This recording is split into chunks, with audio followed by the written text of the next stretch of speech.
我们拍了我们的最新一期封面人物是迪丽热巴，然后也想请 Rocco 和 Mia 聊一下选择迪丽热巴这个过程大概是怎样的。我觉得这是一个非常大的问题。我是一个非常喜欢去迎接变化的人，那伴随着变化一定会有很多讨论。回到为什么选择迪丽热巴作为我们的8月封面人物，那我觉得涉及到一个更大的话题，就是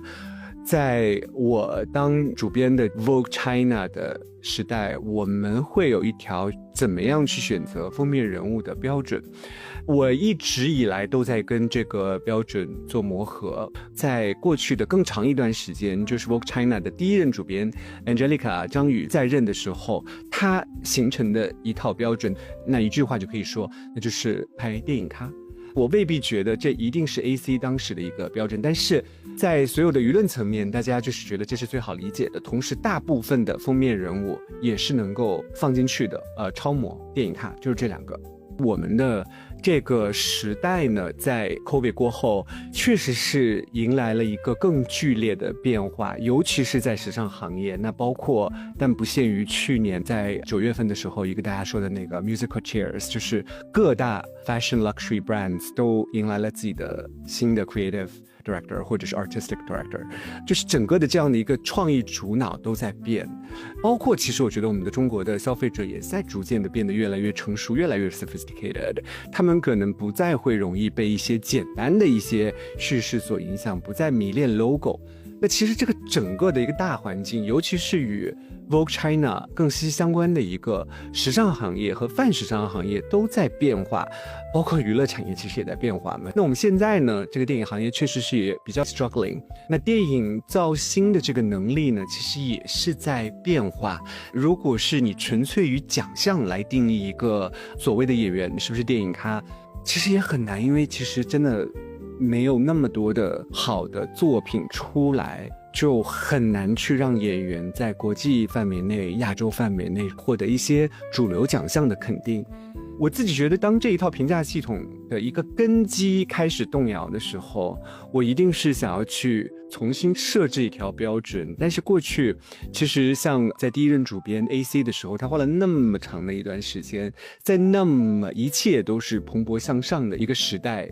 慢慢的通过自己拍的一个一个封面建立起来的一条标准，我其实是很难在几个月甚至是1年2年的时间，这中间一定会有一些 setbacks， 会有一些波动起伏。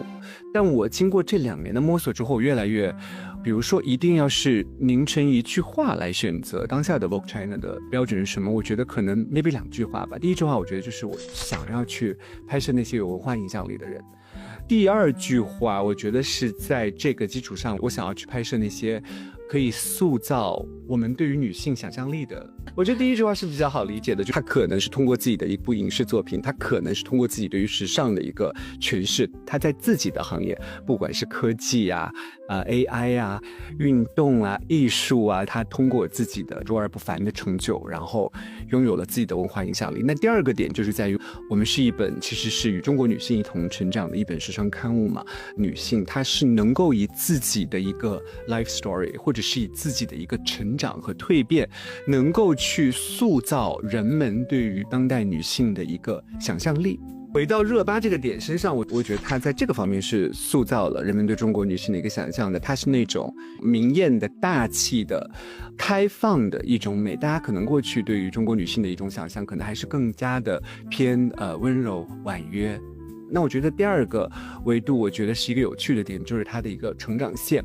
在过去的一段时间内，中国女性对于自己的美是会有一点藏拙的，大家觉得如果太美的话，它就会有攻击性。那其实我们能看到的是，热巴在刚出道的时候，她会塑造可能有一点幽默诙谐、吃货，来减淡她作为一个明艳大气型美女的一个攻击性。但是我是觉得这几年，这5、6年更长的一段时间，她似乎就是对自己的美越来越有 ownership 了，她不再去害怕呈现自己美当中可能会有一些攻击性、有一些侵略性的部分，在红毯上也好，在影视作品当中也好，她没有那么的羞涩的去谈论自己的这种明艳的、外放的、大气的美。这种成长线我觉得也是比较有趣的。我认为其实我们都是一个很 open 的心态去看待的。那绕回到说这个人选的问题，从我自自己的角度，我认为我们只需要回答3个问题就好了。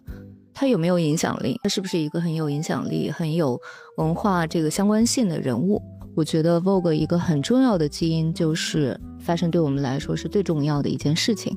那这一个人他对于呈现 fashion 对于演绎 fashion 他有没有一种新的方式？这些问题回答完了之后，我们认为我们对于人物的选择是有一个依据的。那至于说成品是怎么样，当然对于他的 comment 那我们也还是一样的啊，大家可以在评论区告诉我们，或者是欢迎跟我们讨论。